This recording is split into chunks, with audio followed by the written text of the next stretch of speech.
Hey, everybody. Welcome to Whiskey Wheels and Wounds. I'm Shawn, 9-year Air Force vet. And I'm Steve, 22-year U.S. Army veteran. We're going to start out the official first episode of season 2 with our featured whiskey of the week. The featured whiskey this week is Freedom Whiskey. The company is Have a Shot of Freedom Company, LLC. The distillery is Have a Shot of Freedom in Wilmington, Ohio. It's 90 proof, aged 10 months. The mash bill is 75% corn, 21% rye, 4% barley. The MSRP is $50. Have a Shot of Whiskey Company is 100% veteran owned and operated. Founded by Zach Hollingsworth, U.S. Army, or excuse me, U.S. Marine Corps, deceased, and Scott Brown, U.S. Air Force. The company works in partnership with an undisclosed distillery located in Spring Valley, California. And have a shot of whiskey. It's good on the rocks. It's good neat. It's good with anything you put in it. And yeah, so Have a Shot of Whiskey is our featured whiskey of this episode. All right. So that's the whiskey. And then this week's topic, one of your soldiers and you had a conversation with and thought it'd be a good idea to touch on the term hero as it relates to military service, veteran status, um, people that think they are heroes, people that need to be classified as heroes, people that don't think that other people are heroes, and just the whole gamut of what that term means in our community. Yeah, and I think with social media and with media in general that the term hero gets so watered down. Oh yeah. It the that term has been stripped to its bare bones. Especially through COVID, everybody was a hero through COVID, and yeah. So basically, the conversation between me and um, this soldier, Callahan, shout out to him, faithful listener. He likes to critique after Hey, after our episodes. he is if nothing but consistent with feedback. That's right. So basically, he was wounded in Iraq in 2007. Uh, took a dishka to the bicep, um, and he, when people call him a hero, he don't receive that well. Right. I'm not and as he would say, I'm not a hero. I stood up in the hatch of my Bradley for 2 seconds, and um, somebody shot me. You know,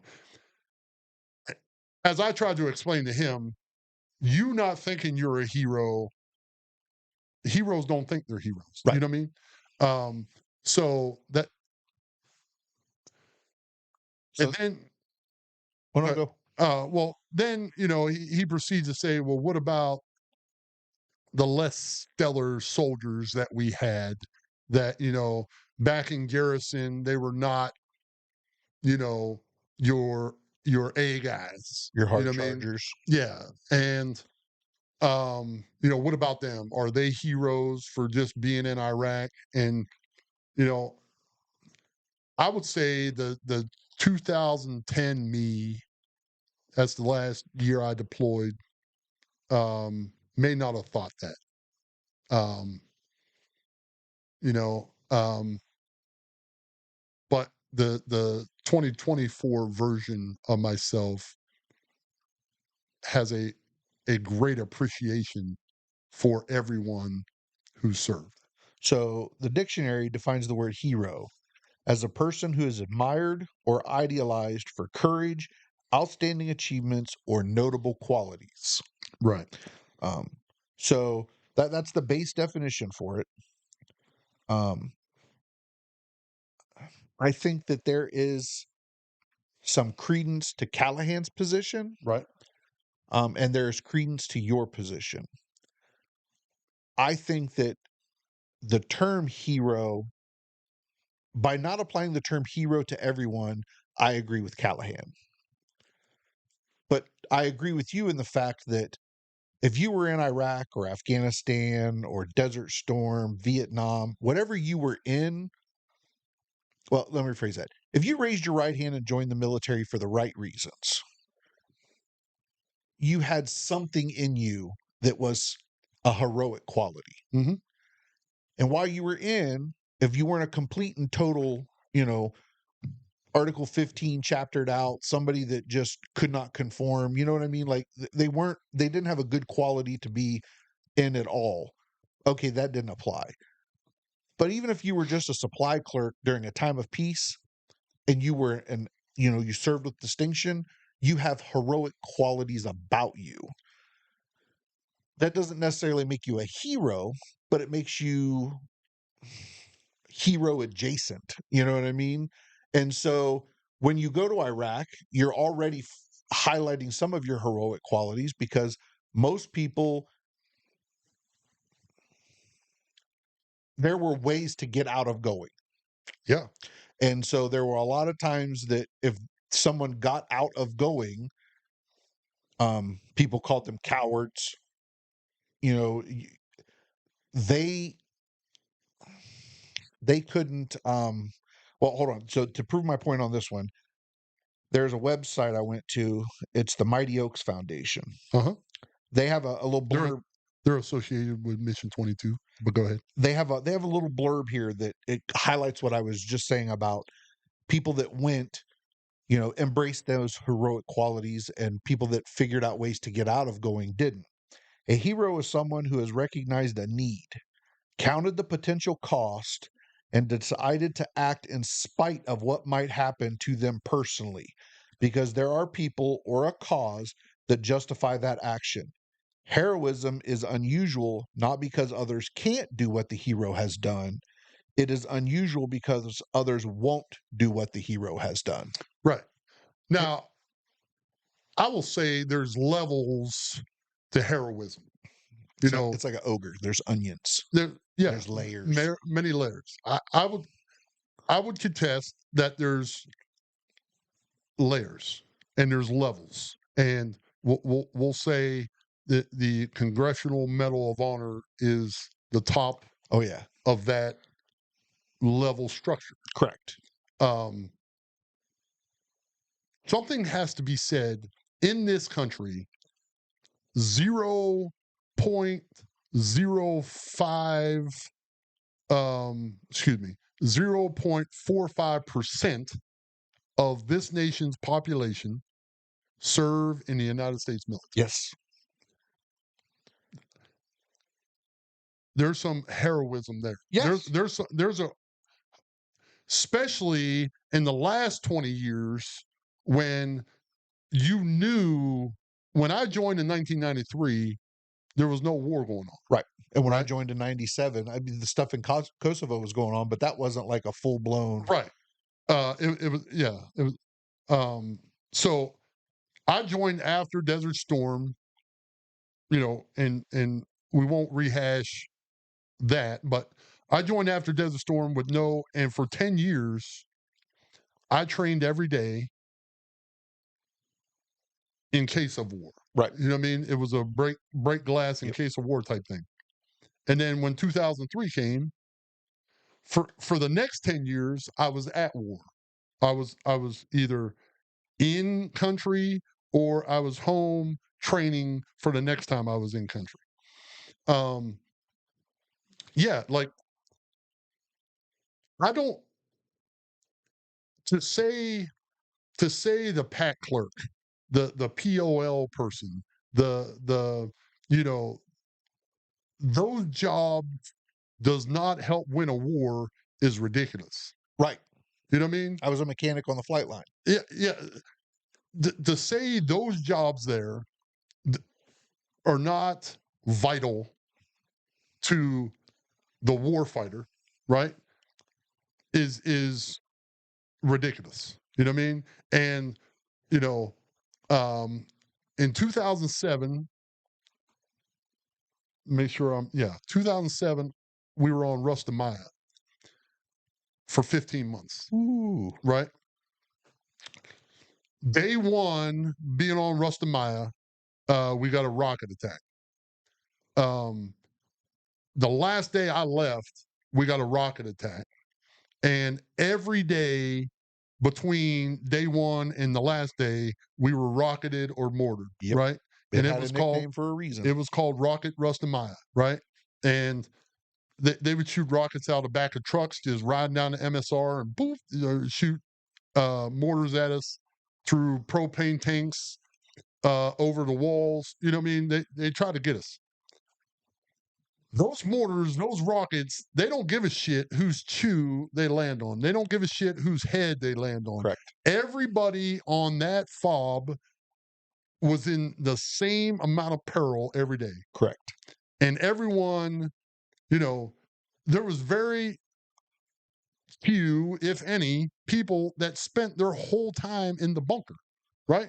They made a choice every day to leave their queue and walk however long the distance was to get to their office space or the motor pool or whatever it is, in spite of those fucking rockets. Correct. You knew they were coming. Yep. You knew they were coming. There, that's fucking heroic. Right. That's fucking heroic. Another, I say this again. I was in awe of the human condition, right?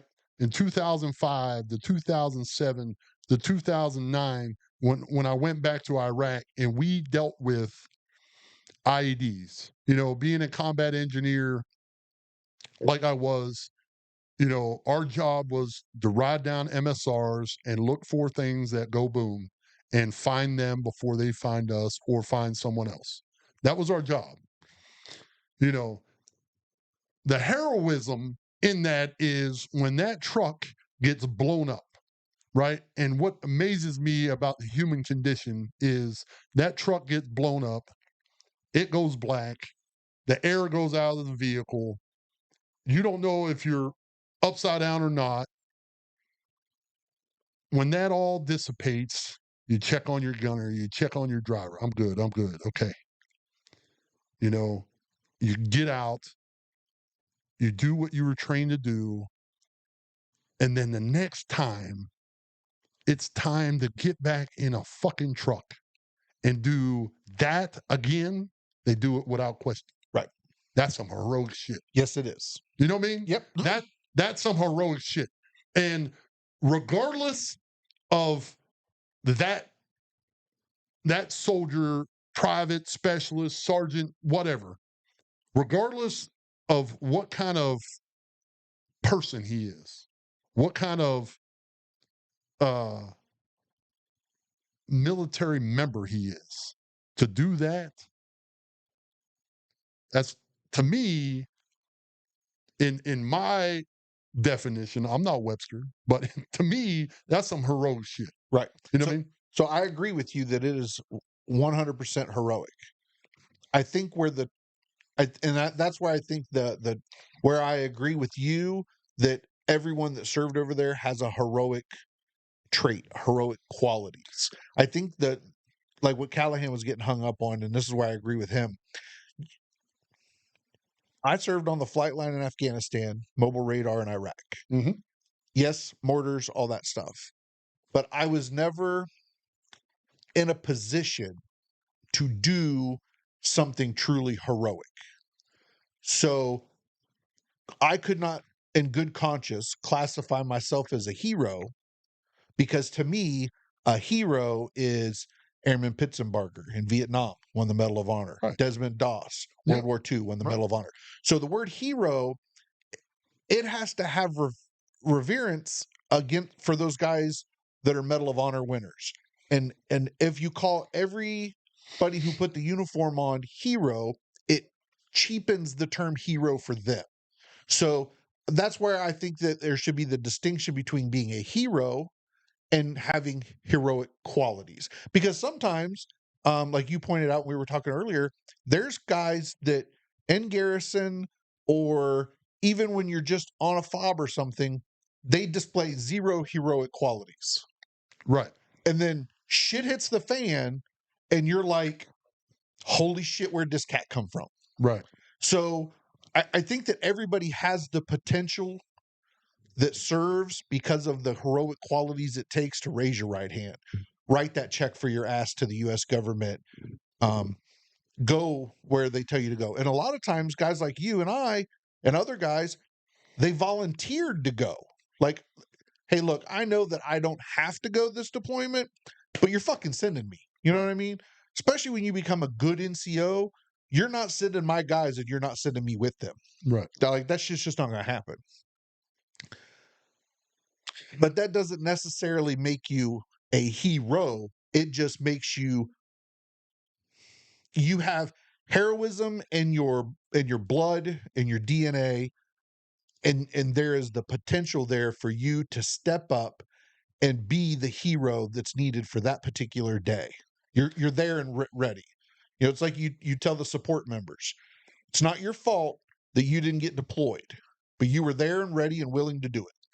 Right. So that's where I think the difference between having heroic, most people should be labeled as having heroic qualities, or displaying heroism, but not truly a hero unless they've done like.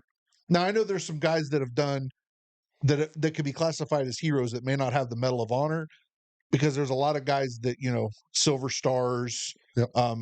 Those types of things that haven't quite got the Medal of Honor, or the government has deemed it not Medal of Honor worthy. But if you look at the description of their medal citation, you're like, motherfucker, why ain't he got a blue ribbon around his neck? Right. So that's where I can kind of see Callahan's point.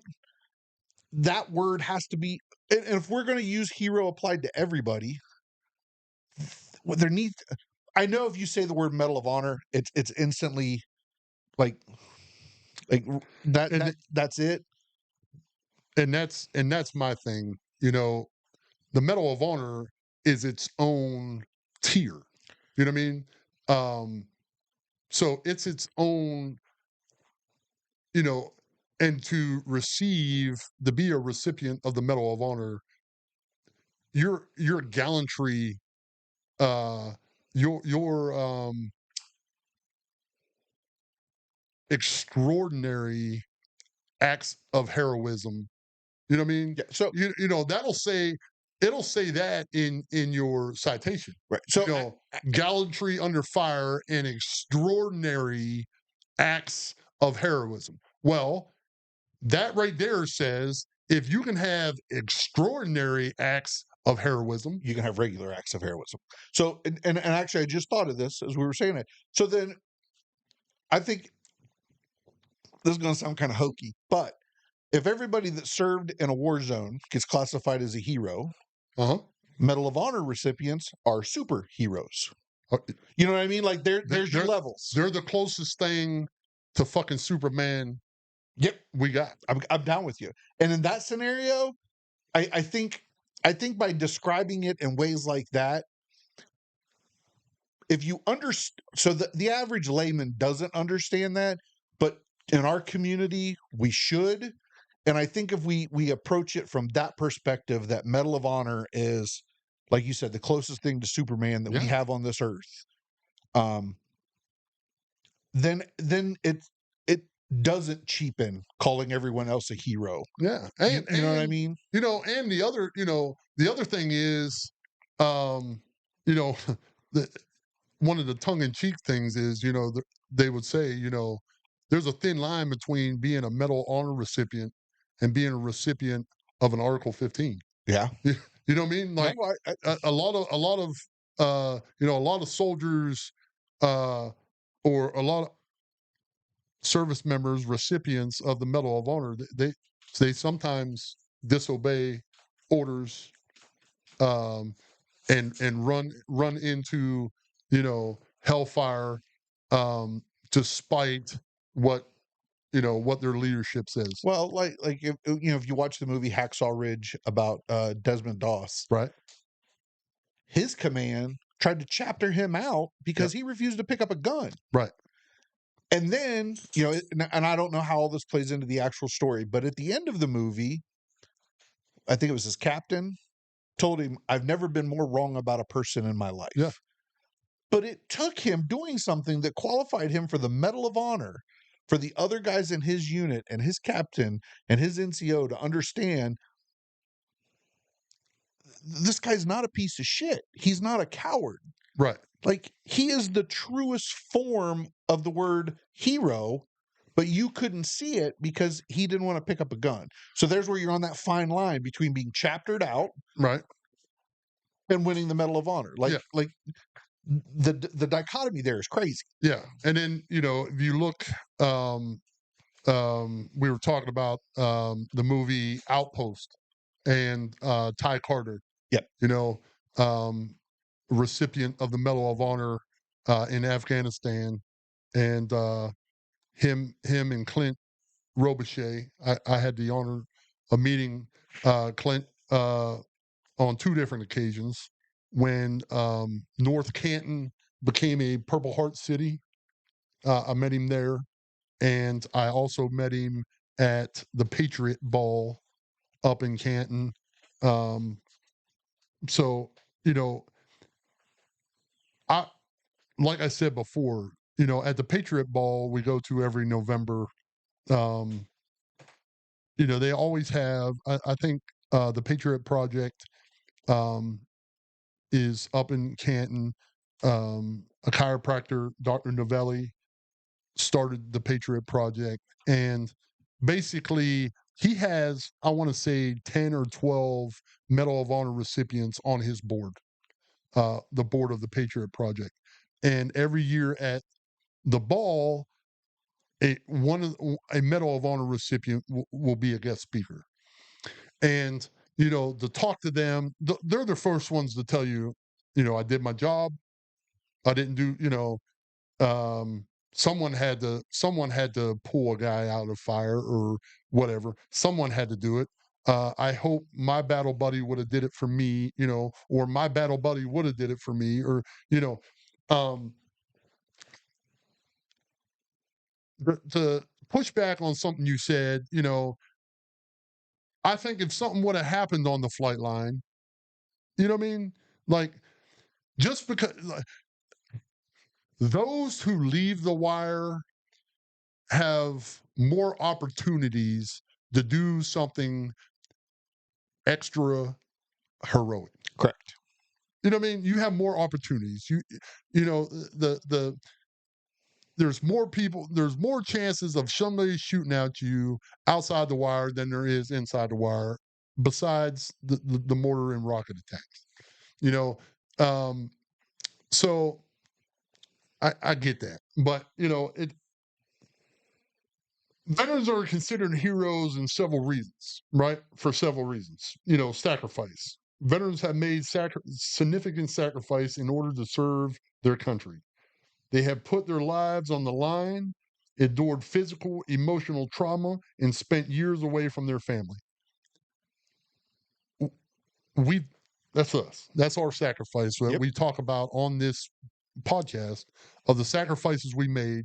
And It's not the ultimate sacrifice, no, it's not the but it ultimate is still a sacrifice. sacrifice. Um, and I will tell you this. I went and talked to my good buddy Nicholas Smith. Oh, by the way, shameless plug. Um, Laser State of Mind is his company who made these hats. He didn't make the hats, of course, but he made the leather patches and did that for us. And we're pleased to rock these things. Yeah, they're Um, slick. yeah, we're pleased to rock these. But I went up to the James this past week, and you know, Smitty made E7 in the Army within 9 years, uh, and then he was diagnosed with cancer. And since 2014, he's been battling cancer, and you know, two lung replacements. I mean, he's been, when I walked in the room Monday, he pulled he pulled up his sweatshirt and showed me. his sacrifice. You know what I mean? Is that motherfucker a hero to me? 100%. You know, he gave his everything for this country, right? Now, did a war take him out of the fight? No, right? Um, but, you know, what makes him a hero to me is his attitude about his current situation. You know what I mean? He's upbeat, motherfucker coaches wrestling in Urbana. And, you know, I had to give him shit about that. You know, I'm like, God damn, man. Like, if you're in the state you're in and you're still doing all these things, you have your own company, you have, you know, he also has a fitting and tooling company that, you know, he has his hands in fucking everything. Um, you know, I don't have an excuse. I don't like I don't have an excuse to be lazy. You know what I mean? Like, and again, you know, our motto around here is find a reason, not an excuse. And that motherfucker finds a reason every day. Yep. You know what I mean? And so, It makes us feel like ass when we uh, climb off of our bikes after riding 7, 8, 9, 10 right. hours, and we're like, "Oh, fuck, Yeah. I And hurt." I'm like, fuck, I can't complain now. Yep. You know, I was saying that, you know, earlier, I'm like, you know, these double amputees that they're running around on their blades, running, you know, and I'm like, God damn, man, now I don't have an excuse not to cut the grass. You know what I mean? You know what I mean? But yeah, I mean, I don't know. It's so sacrifice is part of it. Service to me is part of it. Yep. Like, you know, it goes back to that less than a half percent, less than one half of 1% of this nation's population uh, serves in the military or is currently serving in the military. And I mean, um, you know, bravery, you know, now you may pick a job that will keep you out of harm's way. But soon as you step off a plane in, you know, Baghdad or Kabul, you know what I mean? Like you're in harm's way. Um, so you know, there's some bravery. Now, granted, there's less of a chance. You know, there's 100% chance you will not get hit by a roadside bomb if you don't drive down a road. 100%. You know what I mean?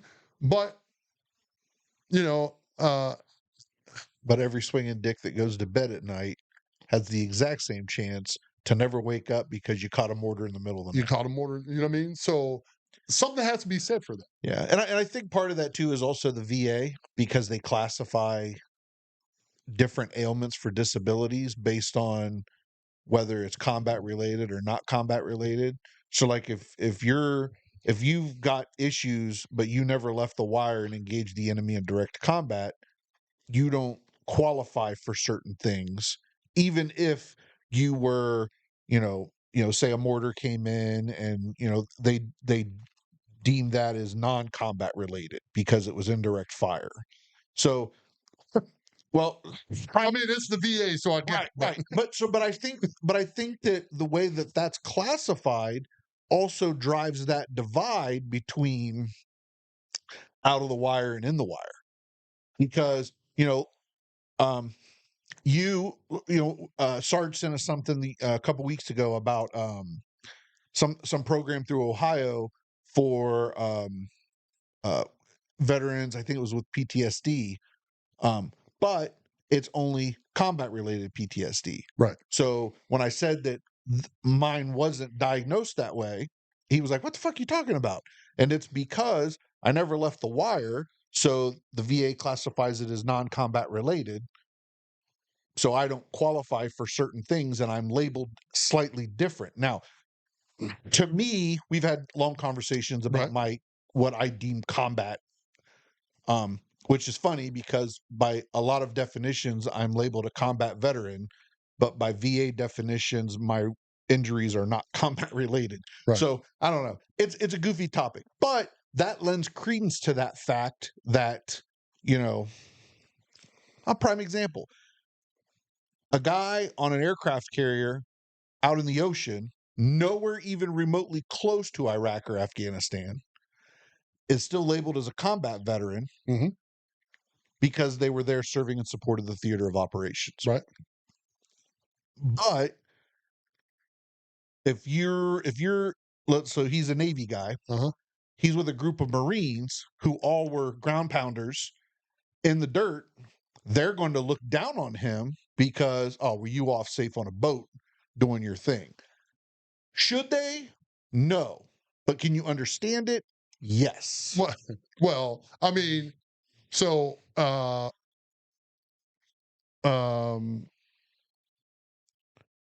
Brian Bowe, um, Ohio Cigar Mafia, Wolfie, he hit me up on the phone and he said, um, "Hey man, I didn't know there was this stigma about female veterans and how many female veterans, uh, commit suicide every year." I'm like, oh yeah, it's a huge stigma. I'm like, it's a stigma,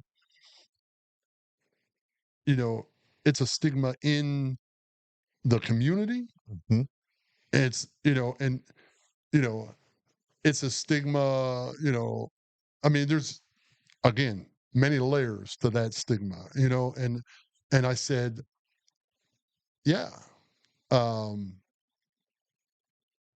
but in our community, people feel that way. I've said it before.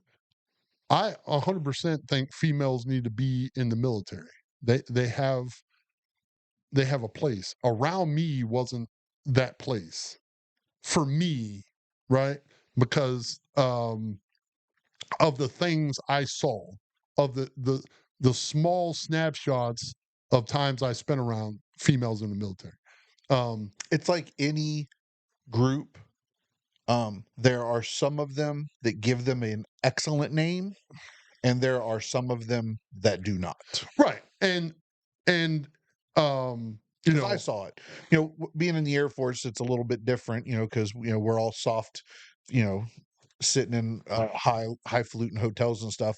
But doing maintenance like I did, we would have females that would come in and would use their femaleness to get out of doing things, and then we would have other females that would go above and beyond to prove their worth and that they should be there, right, because they would sit there and they would go, that bitch is giving all of us a bad name, so I'm going to step up my game to show that bitch don't represent me. right, So and but and I've told the story before of being going from in '07, I think, um, going from Rustamaya to um, Camp Victory, and excuse me, Camp Victory had a bus route. mhm. You know what I mean?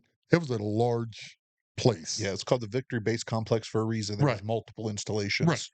Um, and, you know, w- we would park usually when we were going from Rustamaya to Victory, we were taking our vehicles in for services um, and, um, they had, special mechanics over there that worked on our equipment. Um, so we had to take them over there for specialty service. So that gives us, an hour, 45 minutes, whatever, to go kick it, right? And you get on the bus and two um, female airmen walk by, and they had, earrings in and perfume, and you're like, I wonder if they know a war's going on outside. And we talked about this off camera, and that's how I have felt. Like, I wonder if they knew, because I don't think rockets are getting in here. You know what I mean? They did.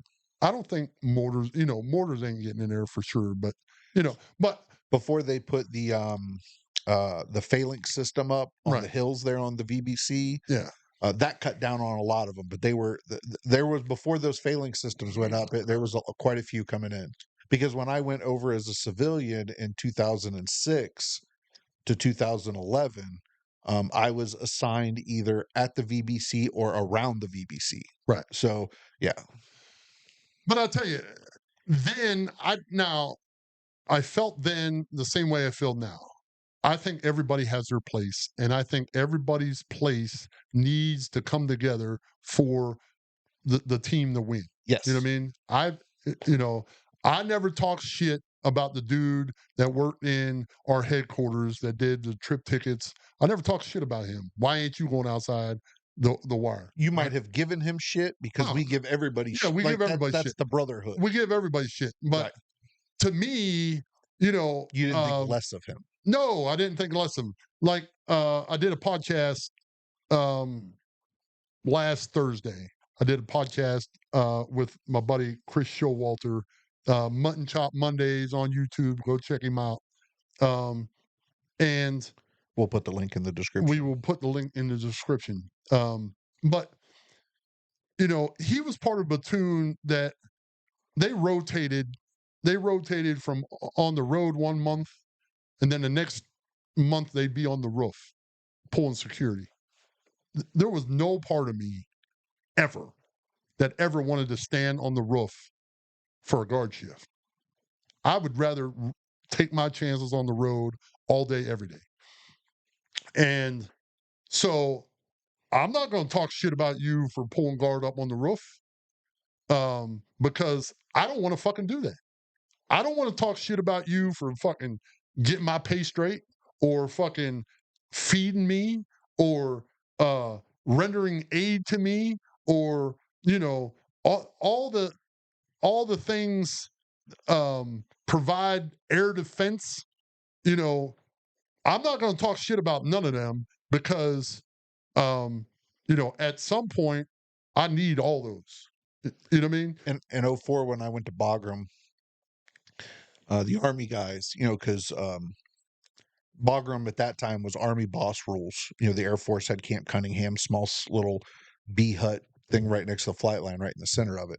Kind of like the way Pope is with Fort. Well, it's not Fort Bragg anymore. It's at Fort Victory now, right? No, no, something else. Oh, okay. But either way, On, so but the Army guys, they'd see the Air Force uniform and they're like, these motherfuckers.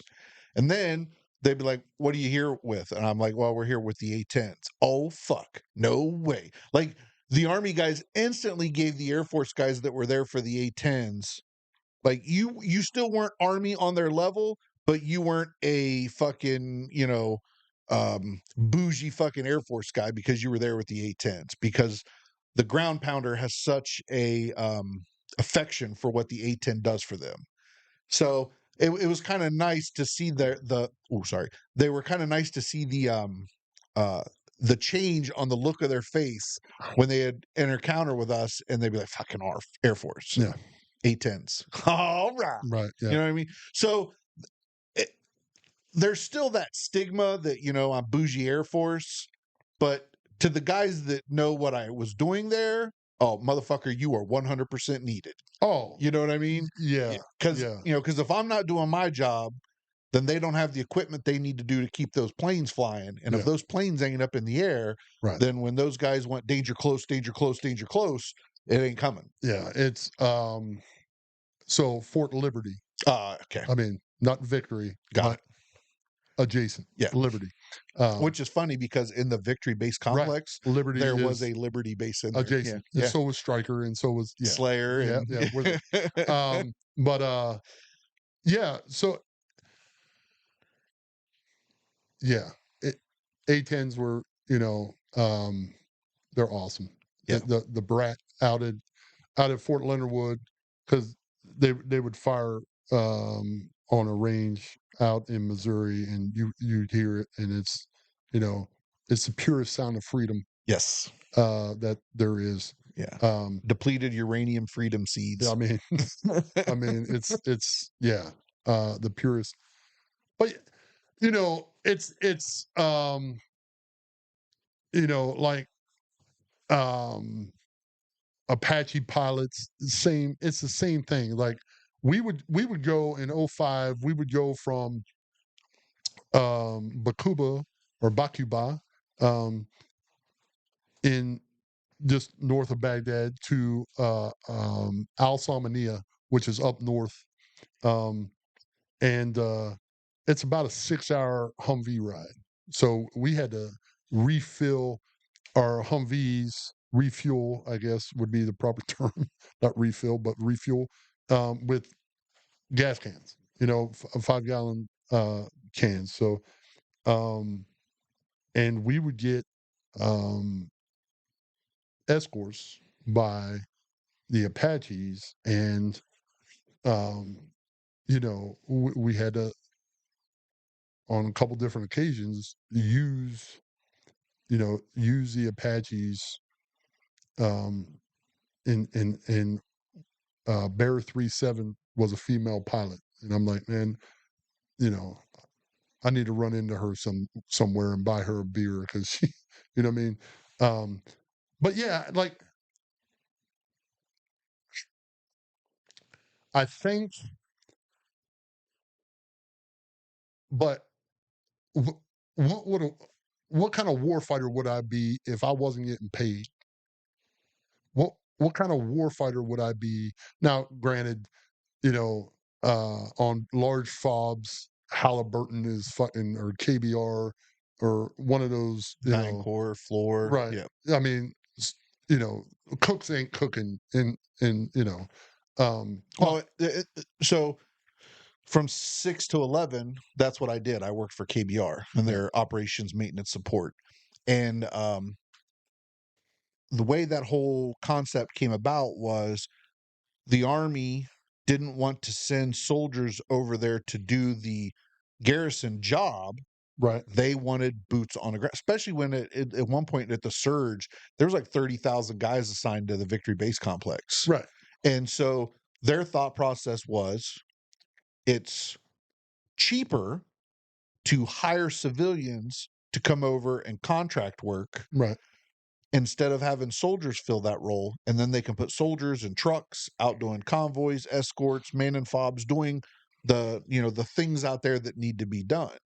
And so, a lot of times, I'd have soldiers tell me I was a war profiteer or something like that. And I'm like, bro, if my guys aren't here doing carpentry work and fixing your air conditioner and doing all that, who's going to do it? Because if you're out in the wire, how are you going to go out there for 12 hours, do your mission, and then come back and do your air conditioning job? You ain't going to want to fucking do that. yeah, and there's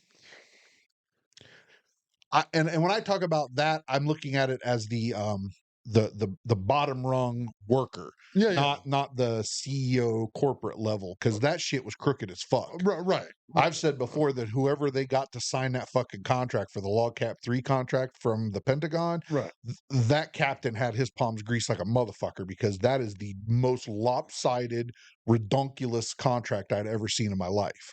Did I benefit from it? Absolutely, both while I was enlisted and when I was over there as a civilian. right, But it's still fucked up. yeah. I mean that goes without. I mean, we can get into the ins and outs of government contracts in supporting wars, and that's a whole show in Yeah. itself. That is 100% a criminal syndicate. Like the mafia ain't got shit on government contracting. Right, right. I mean, the former vice president is on the board of Halliburton. And what's real so While I mean, on the board of Halliburton while he was in office giving Halliburton government well, contracts. so what's really funny is that people don't realize the amount of things that are under the Halliburton banner. Like when I worked in on the flight line, everything we had was Snap-on. And Snap-on's stupid fucking expensive. Right. Once I got into government contracting and I started doing some digging, Halliburton has like 60% stake in Snap-on. I mean, come on. Come Like on. everybody got a little piece of something. That's not heroic. Nope. So That's a I mean, grift. we can That's a grift. we can agree on that. Yeah, That ain't 100%. heroic. Um, but yeah, I mean, it's I don't know, you know what I mean? Like, um, we talked about sacrifice, we talked about service, you know, and it has to, you know, when you sign on the dotted line and raise your hand, you're, you know, the old term, you know, you you give your soul to God, but your ass belongs to me Yep. type, you know, full metal jacket shit. Um, and I used to tell my guys all the time, I don't give a fuck why you join the army. Right. Doesn't matter.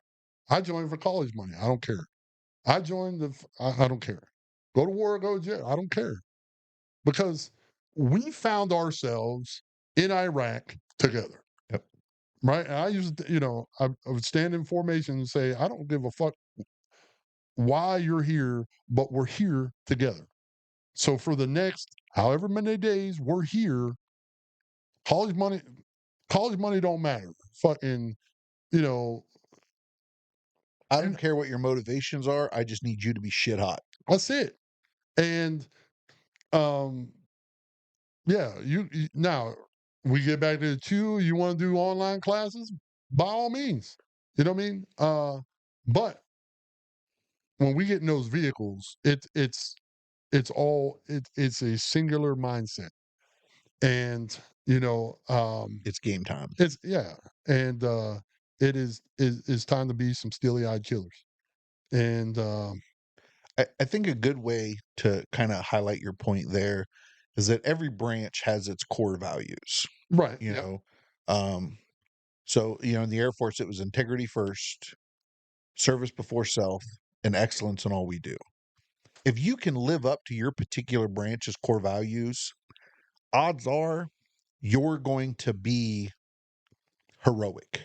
right, You know what I mean? Like if you and I'm not saying I was the NCO that if you didn't follow the little rules when it didn't matter, you wouldn't follow the big rules when it did. right, So I was that guy. So I was a bit of a hard ass. But if you lived up to those core values, if given the opportunity to be a hero, more than likely you would have done it right, because you embodied the core values.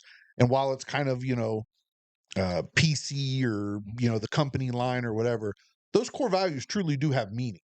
And if you lived up to them, then that gave you a roadmap to how to be a hero. right. I guess is the way I wanted to put that because I know the Army's one spells out like leadership or something. Yeah, Yeah, LDR ship. Yep. yeah, Um, yeah, I mean, again, you know, I never, I never made a conscious effort to, you know, live by that. but you never made a conscious effort to go against it either, right? Right. Correct. It was just Uh, it was who you were just fit into those guidelines. well, it's like a, you know, like we've said before. I knew guys in my career. It's almost like they woke up every morning, they opened their nightstand, they pulled out an NCOER, and Oh yeah, they looked at the blocks and be like, "All right, today yeah. I'm gonna, I'm, I'm gonna write this bullet for myself today." I was never like that. You Those know were what I the mean? guys that looked great on paper but couldn't execute to save their lives. Right. And I was, you know, I was never like that. You know, I was always, um, you know, I wanted to be in the military. I loved the military. You know, I, I, I embodied what I thought being in the military was. Uh, So, like for the four of us in the tug group, right, we're all like-minded NCOs. right. Um, we all four of us can attest that it was always mission first. Yes. And sometimes that was the detriment to our personal lives, sometimes the detriment to our professional lives. But we always put mission first because again, that embodied that spirit, that core value of Army, Air Force, whatever, I joined to do a job. I'm going to be the best at the job that I do. And that's what's going to be my main focus, not everything else. And that was part of the problem I had in the Air Force is I was very old school in that mentality because that was considered old school for the Air Force. And I did not embrace the whole, what I call the whole touchy feely person concept. Right. And so it was a detriment to my career for a while because I didn't look good on paper. But yet when September 11th happened and they needed some stuff done that questionable safety protocols, but it needed to get done right away because we were in a heightened security threat. Who did they call? They called the guy who would do things regardless of whether it was safe or not because the mission dictated it needed to get done. Right. Well, I mean, yeah, I I guess, you know, I trained my guys for 10 years. For the most part, I was a leader from, you know, 96 to 2003 before um Iraq. Iraq, before war kicked off, And I trained, you know, my biggest um um what's the word? Criticism that people had of me is I train people too hard. Like, and let me tell you, the way I train my squads, my platoons prior to 9/11 did not change after 9/11. The only thing that really changed after 9/11 is we didn't run as much. And it would drive some of my lieutenants crazy. Like, but Sergeant Vickers, we have to run.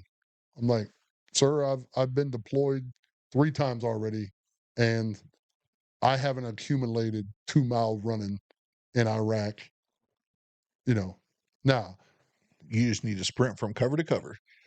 like so we did what I called battle drill PT. We did a lot of flak vest stuff. We did a lot of uh, carrying each other's body weights, carrying litters, carrying things of that nature.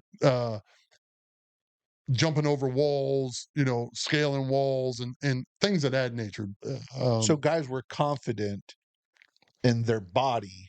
They knew what their body could do when shit hit the fan. Everybody in my platoon could carry me off the battlefield. You know how I know that? Because in PT, everybody carried me during PT.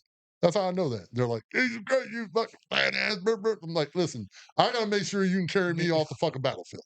You know what I mean? So If I pick me can up. carry you, you have to carry Yeah. me. And granted, I was the largest one in the platoon. Shocker. That I'm goes a what giant. I am a giant. It goes what I was saying. But no, it's and um, again, and we talked about this in the past. Th- they didn't understand them. They didn't understand the method of the madness. And it's not that I sat at home and ha ha ha. I didn't do none of that shit. You It didn't was Mr. Burns that shit? no, it was you know being deployed and you know um seeing in '05 we went into houses and um the people that didn't let us in the houses we had to go over walls and you know I'm like, ooh, we might we might need to work on this. you know um Things of that nature. And I'm like, well, if we're training for war and when we get to war we're not doing push-ups, we're not doing sit-ups, we're not doing a 2 mile run, then what the hell. Granted, that's still the Army standard, so we're still going to do that. And my platoons, had one of the highest PT scores in the companies I was in. Um, However, we're we're gonna we're gonna build those muscles that we need to use in war as well. And so yeah, I mean, Well, they one of the things they tell you all the time is you need to train the way you're going to fight. yeah, And I think PT is one of those scenarios where that gets lost. PT PT is one of those. And I know I'm saying that looking like a fucking scoop of mashed potatoes on this chair, but I've also been out for 18 years, so Yeah. leave me be. Uh, PT, PT is the ultimate measuring stick for some commands. Yes. PT is the only measuring stick for some commands. You know what I mean? And it doesn't matter how many DUIs you got, how many people you beat up in a bar. If you got a 300 PT score, you're fucking shit hot. You know what I mean? And I never subscribed to that thinking. Maybe if I did, I would have been in better shape when I was in the military. Maybe, but to me, you know, I'd rather walk 12 miles any day than run 4. I was a pack mule. I knew my place. I'm built for Um, comfort, not for speed. I I knew my place.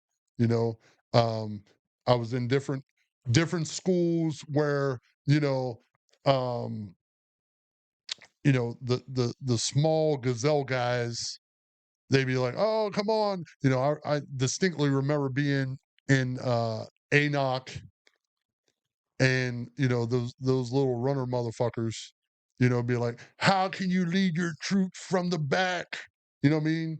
And then when we go to pick up something heavy, hey, come over. You know what I mean? Like, there, we all have our things we're good at. Again, everybody's got a place. Yeah, we all have our things we're good at. You know what I mean? And um, you know, my thing was we always did company runs. We never did company push-ups. You know what I mean? Like, what? Let's just do do an hour and a half of push-ups right now. You know what I mean? Yeah. Or let's do an hour and a half of military presses. I mean, goddamn. But um, I think to kind of wrap this up, um, I think, and maybe in my older age, I have a different clarity now. I don't think like I don't I don't think my service to this country and someone else's service who didn't go to Iraq 4 times is different. I mean, it is different, but I don't think the You, time served to me, the significance is the same to me. right. So you don't think that your service is better and you No, don't think someone's service is less. right, Even though they were different, they're still the same. right. Right. 'Cause- So and that's how, like we talked earlier, like you were talking about with Callahan, he doesn't view himself as a hero, Right, but that's a heroic quality. right, So someone on the other side of the fence who feels that his service doesn't measure up to, my peers that I ride with all the time. I understand that it's same but different, but as a man and as a veteran, when you compare yourself to your peers, they may not look down on you, but you're not on the same level. It may only be a step below, but you guys don't look down on me, but I look up at you. Does that make sense?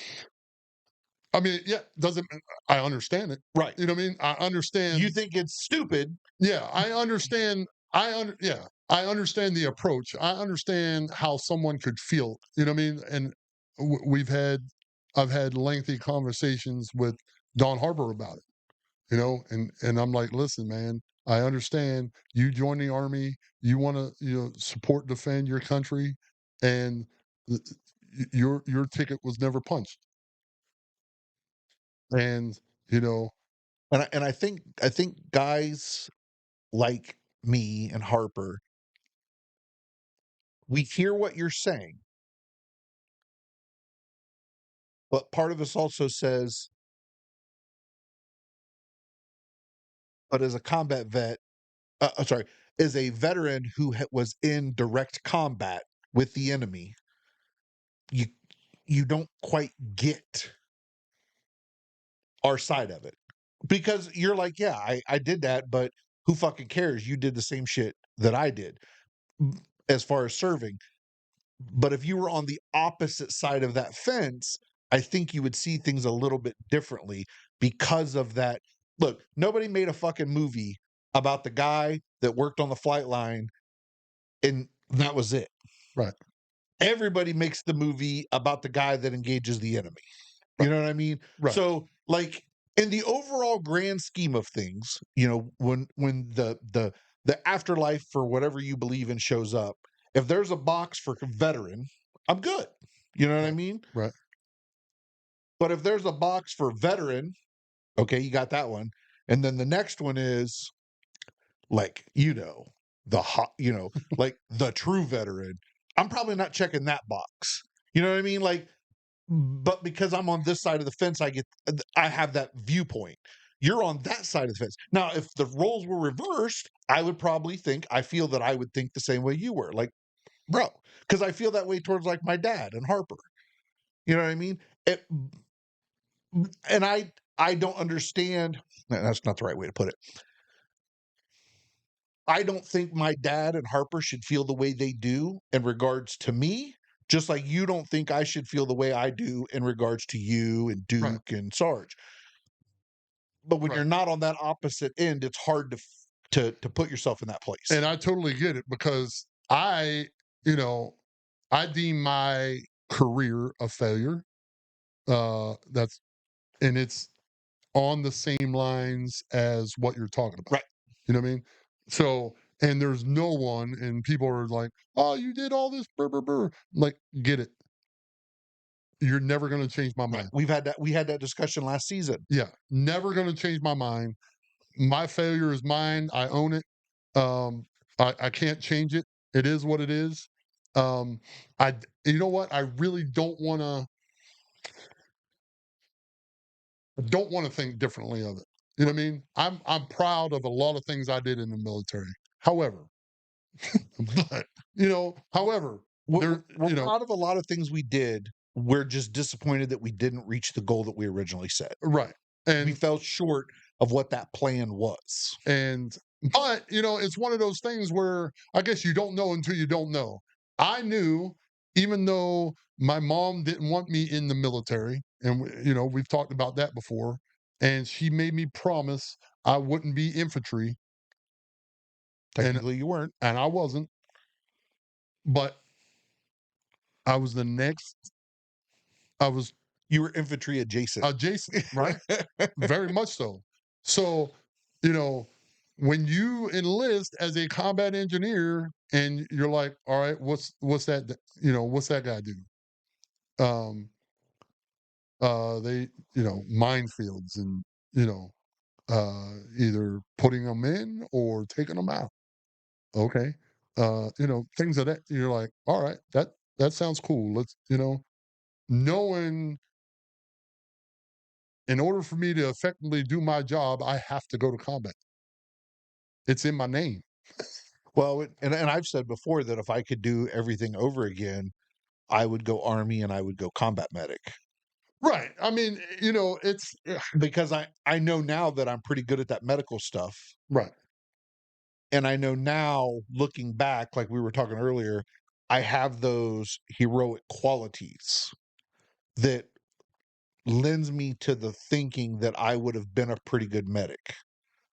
Would I have been? I don't know, but I think I would have been, and so I would wish I would have done that route. Um, and if I would have done that route, I probably would think more highly of my service. And I will tell you this: heroism is relative to who witnesses it. Yep. There's a lot of people out there that think some of the things I did was heroic. Uh, and I would get back in the truck after doing said act, and I would look over at my driver and be like, at the picnic, don't tell my wife I did that dumb shit. You know what I mean? Like standing in the middle of an Right. intersection. You know what I mean? Don't tell my wife I did that dumb shit. Um, but little did I know she wanted me to, she was all about the goddamn uh, insurance money. Yeah. But um, That was her number one missed opportunity in your marriage was SGLI, right? um, um, but yeah, I. I think, But it's again, it's the perception of who's yeah. So I think we started this conversation, you being very steadfast in that everyone that served over there is a hero, and and me being more nuanced with it. And then through the conversation, I think we both agree that everyone there is a hero, but there are levels to the hero. and it's like a used car, right? How much do you pay for that used car? I paid $80,000 for that car. What? Or you get on marketplace and you're like, look at this dumbass. They put you know an absurd amount of money for this item. Nobody's going to pay for that. And then 2 days later, it says sold next to it. It's what somebody's willing to pay for it is what it's worth. You know what I mean? If your family, if your loved ones, if they think you're a hero for the things that you did, you know what I mean, and they call you a hero, it's like thank you for your service on Memorial Day. Yeah. I mean, I'm not going to yell at somebody for doing it, but I really wish they wouldn't. yeah, like and that was kind of the thing that you know um why do people clap for service members when they walk through the airport? Why, think because they want to show their appreciation for something either they've done and they know what you're about to endeavor, or they have no idea what you're about to endeavor and they're glad you're doing it and not them. Yeah. You, Yep. you know what I mean? And To kind of cap my overall thought on the uh-huh, term hero, I am currently wearing my Hopewell Indians basketball shirt. right. This is the Special Olympics team that my son plays for and that I coach. Having done this for a few years now, coaching the basketball and the softball with Special Olympics athletes, seeing what they endure to um, be contributing members of society and acceptance, and then what they go through on the basketball court to compete and things like that, I 100% will call Jason my hero because of what he can do. What I was told would be his limitations when he was born versus the the limitless reaches he's accomplished in the 25 and a half years he's been on this earth. So I guess that kind of proves your point that it's the value that's assigned. And to me, if you become a nurse, uh uh EMS, Fireman, cop, fireman, police officer, you know, those public service type positions. if you're first responder, when you graduate first responder school, nursing school, any of those, right? You're given the moniker hero. Hmm. And it's up to you to maintain that status. I can see that. You know what I mean?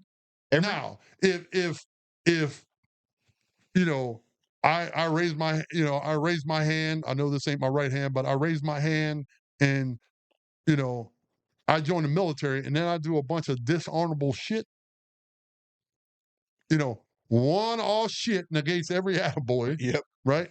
Which leads us to this week's episode Yes. of Fuck That Guy. Fuck that guy.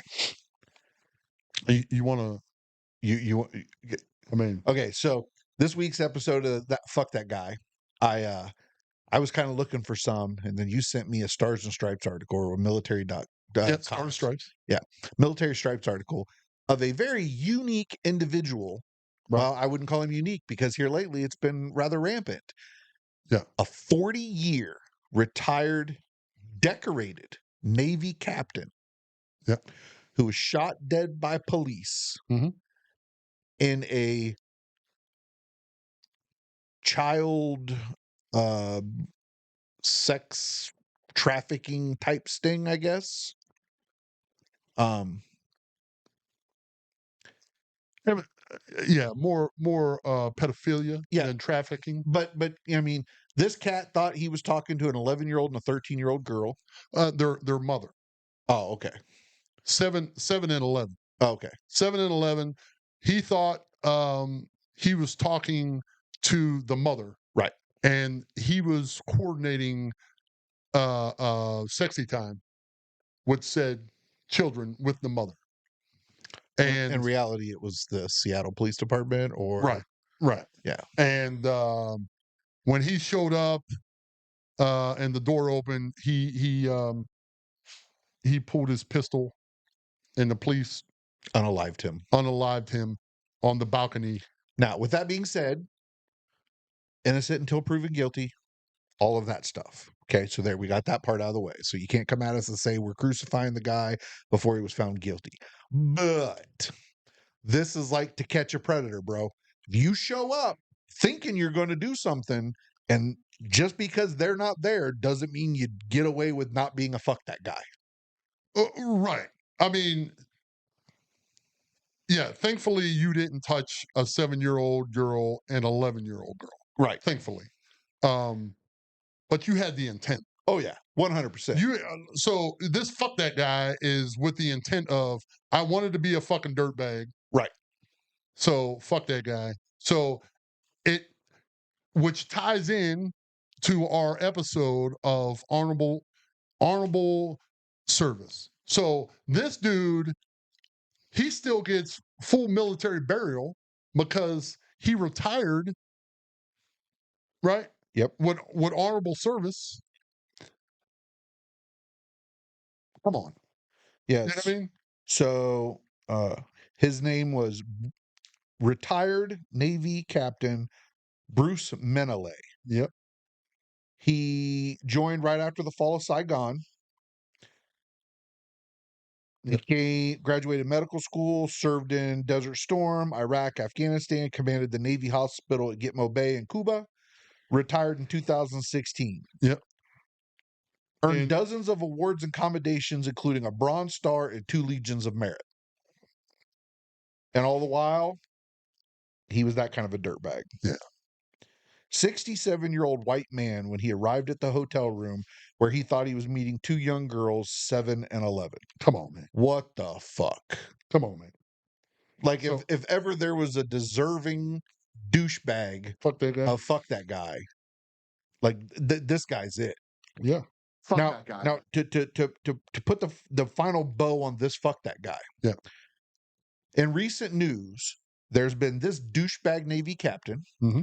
There's been the douchebag Navy lieutenant commander who Right. was having sex with a child. And then on top of that, you've got that douchebag fucking lieutenant colonel out in California who put a camera in a dressing room of a Yep. store that is frequented by teen girls. And all they fucking did to that guy was transfer him because he was a fucking ROTC leader. So you 3 officers, which unfortunately, there's a hell of a lot more officers getting popped for this stupid shit than there are enlisted guys. Yeah. So us enlisted guys get to stand on a little bit of a soapbox on this one and tell you cocksuckers with metal on your collars, police your people. Yeah. Because you guys got some fucked up shit going on and you're supposed to be above the standard because you're the leader, you're the officer, you're the commander, you're the motherfucker in charge. So police your people because it's way more guys with metal on their collars fucking around with little kids and doing shit they shouldn't be doing. Now I'm not saying there's not, because there's a larger percentage of military members that are prior enlisted because of the way the command structure works.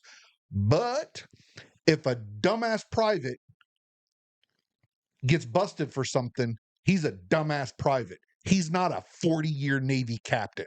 Yeah. Like again, there's levels to this shit. Levels to it. Yep. And you are 100%. And I know that you are no longer with us, but I'm going to say it loud and I'm going to say it proud. Fuck you. Fuck everybody that's like you. And you all deserve the fuck that guy. And I think um this might invoke, I guess, another episode where we can look at, what if he didn't pull the pistol? What would have happened to him? Right.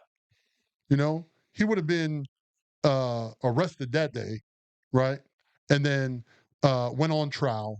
And then they would have used all his text messages and messages and correspondence they had to convict him. Well, he was already on diversion because he got popped for prostitution, soliciting prostitution. Right. But what I'm getting at is, so, you know, if he would have been arrested and he would have been convicted, he would have been put in prison.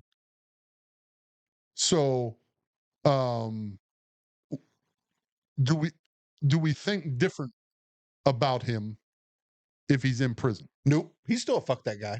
I, yeah, but we might have to keep touching on that on a different episode. Yeah. Well, if he would have been found guilty and sent to prison, he would have lost his ability to have a full military funeral. Right? Right.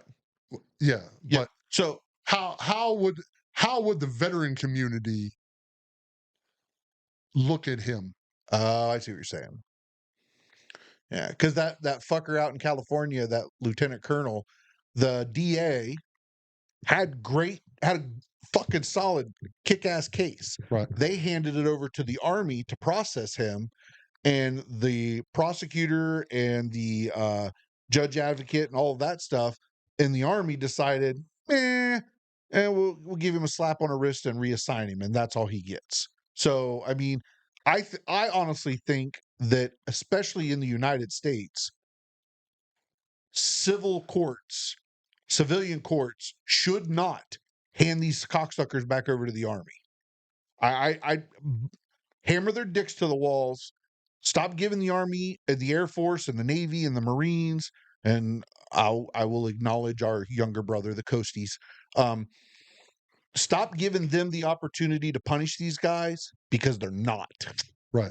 They're not. Now, if that had been a private, a specialist, a staff sergeant, whatever, the army would have hung that poor bastard out to dry and used him as an example to God and everybody on why you should not do that. But because it was a lieutenant colonel, our bad, buddy. Here, why don't you just go over to this staff position and keep your head down for a little bit?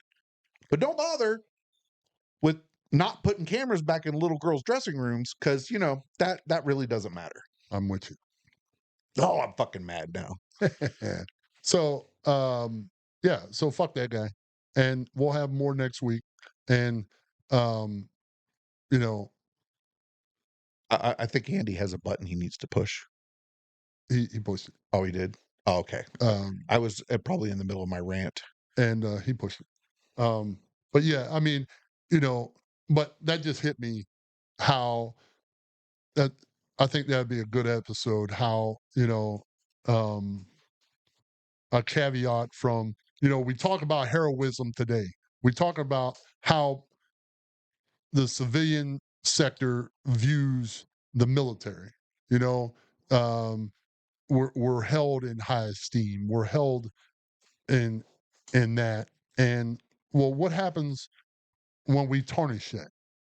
Are we looked the same way? Does that do we devalue our service? Do we devalue how people look at the military when there's all these stories about what you just said, and Does in the I'll call them criminal veterans because that encompasses lots of different things, not right, just pedos, but right, robbery, assault, all yeah, those. Criminal veterans. incarcerated veterans, There we go. Incarcerated veterans. Um, and maybe even not incarcerated veterans, but veterans that did a plea deal or whatever. right. But anyways, how does the public view them and their veteran? status, Right. and then how do fellow veterans Right. view them and their veteran status? I think is what you were trying to get me to understand when I was in the middle of my rant. Yeah, yeah, Yeah, yeah. yeah, I got you. So I think that's a good episode for next time. Oh yeah, sounds good. Hi, Bear. And Bear says it's closing time. So to put a bow on all this, um, you know, if you're a veteran, and you don't perceive yourself a hero, chances are you are.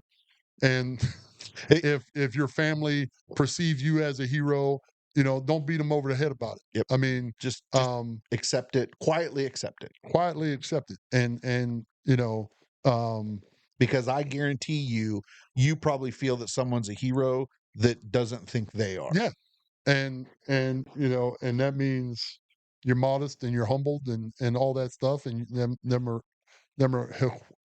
you know uh Heroic qualities. heroic qualities. I'll try to get it out there, Yeah, but I just display your heroism proudly. yeah. So yeah. So thanks for watching. Make sure you hit the like button and subscribe and tell your friends. And And if you want to tell the people that you're not friends with just to torment them with us for an hour, maybe that works too. whatever it is. Yep. All right. We'll see you next time.